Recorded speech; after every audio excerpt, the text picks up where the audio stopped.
Hello and welcome to Forever Rugby on Forever Sports. We just witnessed a wonderful occasion in Pool C, Georgia up against Portugal. The scoreline suggests it was a draw, and in fact, both teams, Georgia in the first half, Portugal coming with their confidence in the second half, they managed to put together a historic draw in this Rugby World Cup 2023, both sides with the opportunity to win it at the death, but not taking it by the horns.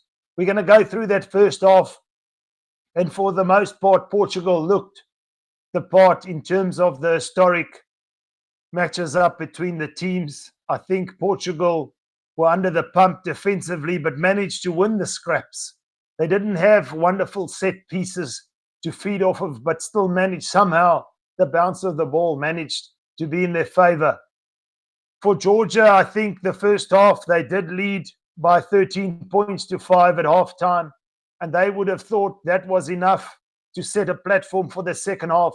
But just remember, before halftime, before we got there, Portugal scored that wonderful try through Rafael Storti, the right winger, who I'm sure has gained the attention of many clubs, not only in France, but worldwide. Just comes to show these kind of players in these teams you might not consider tier one teams have excellent talent and skill.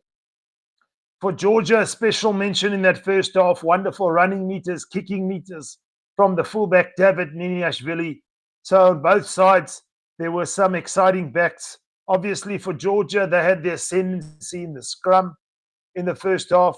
But as I mentioned, that try in the first half that Portugal scored just before halftime, even though they got that yellow card, managed to navigate the waters, come out in the second half, and in fact score another wonderful try through that man, Rafael Storti.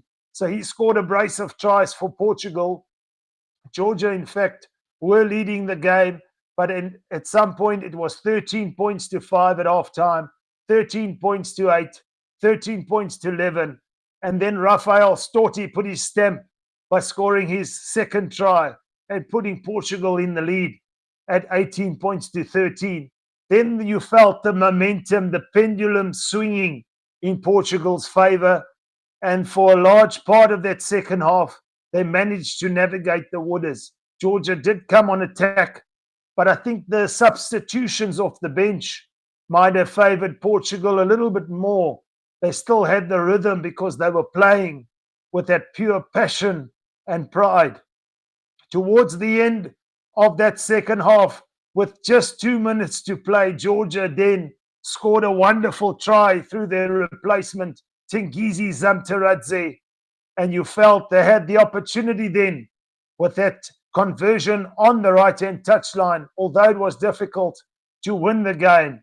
The scores were level up to that point. Matt Kavar, the replacement fly-off, stepped up, but the ball just seemed to curl past the left-hand upright. So the scores stayed level. There was a restart, and Portugal then managed to win a turnover deep inside Georgia's territory, inside their 22 on the right-hand touchline. And up stepped Nuno Sousa Guedes to win the game for Portugal.